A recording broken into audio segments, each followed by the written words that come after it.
Galicia é un territorio que pola capacidade de manexar ese territorio na lógica da produción orgánica dunha forma innovadora nos últimos 400 anos, está en condición neste momento de ser un elemento central, modélico, para xestionar a transición ambiental e a transición ecolóxica, e que ten ademais os elementos para facelo. Establecimos un método de ciencia aberta en forma de laboratorios vivos que parte da idea de que o coñecemento tamén está na sociedade, e no caso do coñecemento labrego e do mundo rural e dos manexos territoriais fundimos o noso método histórico de análise da paisaxe, da documentación e de historia oral coa diálogo coas comunidades para alimentar un novo coñecemento.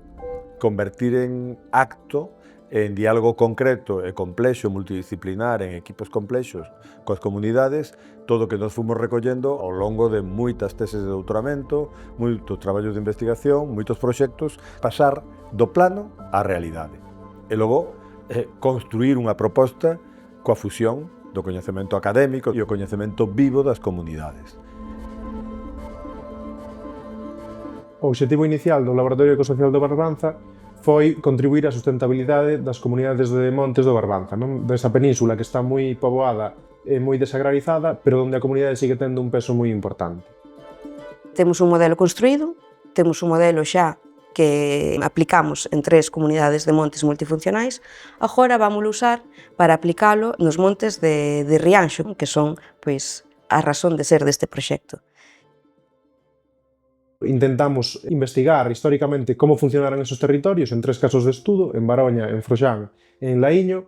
Entón recorrimos a documentación dende o século XVIII, estudamos censos, freitos, cartografía histórica, fixemos entrevistas a 56 persoas, moitas delas en conxunto e nas cociñas das casas, nas que nos contaron cal era a súa historia, cal eran os saberes que eles mantiñan, que mantiveran durante todo este tempo e cal era o seu vínculo coas comunidades. Entón, a partir deste coñecemento, construímos un pouco unha historia que foi publicada no libro Cando éramos hostibles, se pode descargar na página web do laboratorio, e devolvimos ese coñecemento en actos de divulgación pública cos veciños.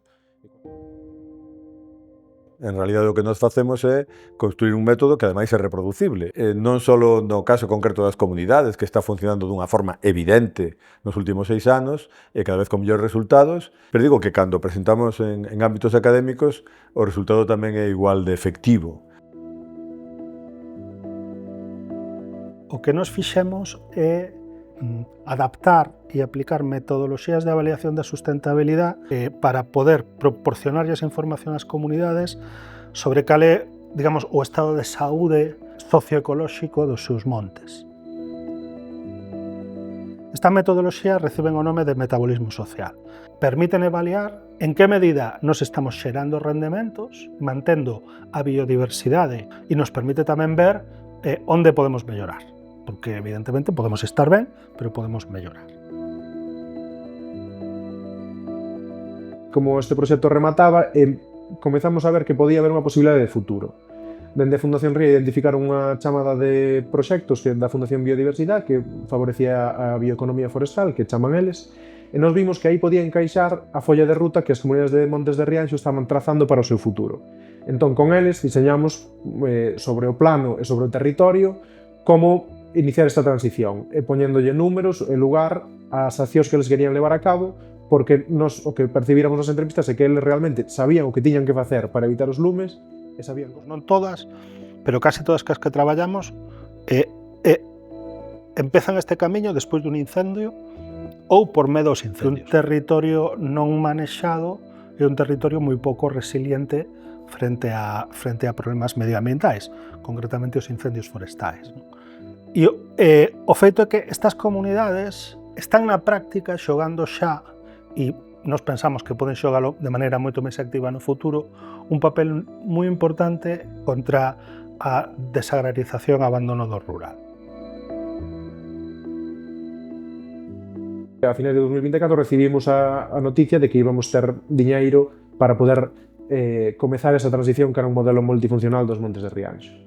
Entón, a través tamén do CISPAC, xunto con Xavier Simón, que é da Universidade de Vigo, e a Universidade de Vigo, creouse unha comunidade enerxética na comunidade de Montes de Baroña. Pois hubo tamén un proceso participativo, non? Reunións abertas non só a comuneiras e comuneiros, senón a veciñanza en xeral, a institucións, Tamén no marco do proxecto se puxo en marcha un centro de transformación de alimentos na propia comunidade de Baroña, que o obxectivo é que sirva de catalizador para proxectos productivos agroecolóxicos ou de pequena escala no conxunto do territorio.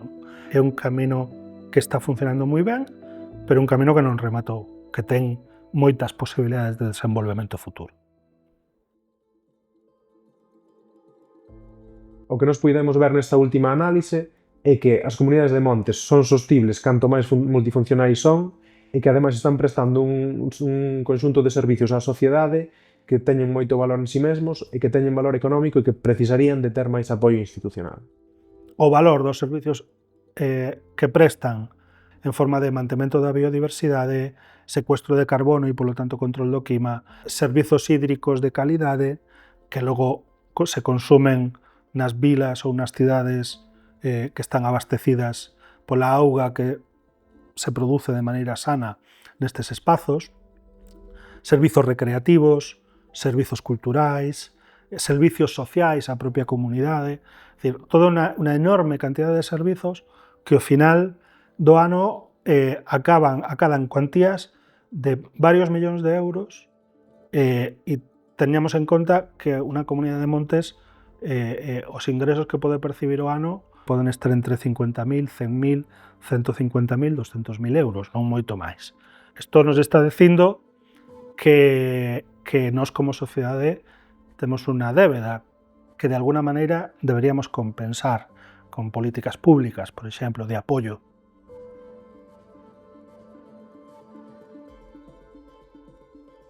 Traballar de determinada maneira coas comunidades, non de paracaidista ou non simplemente para xerar coñecemento que poda ter unha traslación en publicacións académicas, que é moi importante e está moi ben, pero non o é todo, non? Entón, este exercicio que nos fixemos, eu creo que tamén serviu para validar ese plantexamento casi epistemolóxico, non? Digamos que a ciencia aberta e a lógica do laboratorio vivo é un resultado empírico do noso propio proceso investigador ao longo de varias décadas. E, ademais, temos a ventaxa de que neste momento encaixa con tendencias moi potentes e moi novas, non? O que intentamos facer é superar, precisamente como decía, a ilustración. E o resultado de todo isto e de todo o noso traballo son novos achados, novos conceptos e novas ferramentas. Un modelo metodolóxico e epistemolóxico de investigación que inclúe resultados prácticos e resultados conceptuais e que non ten nada que ver coa transferencia, sino que nos alimentamos do coñecemento e deses coñecementos nun diálogo de saberes.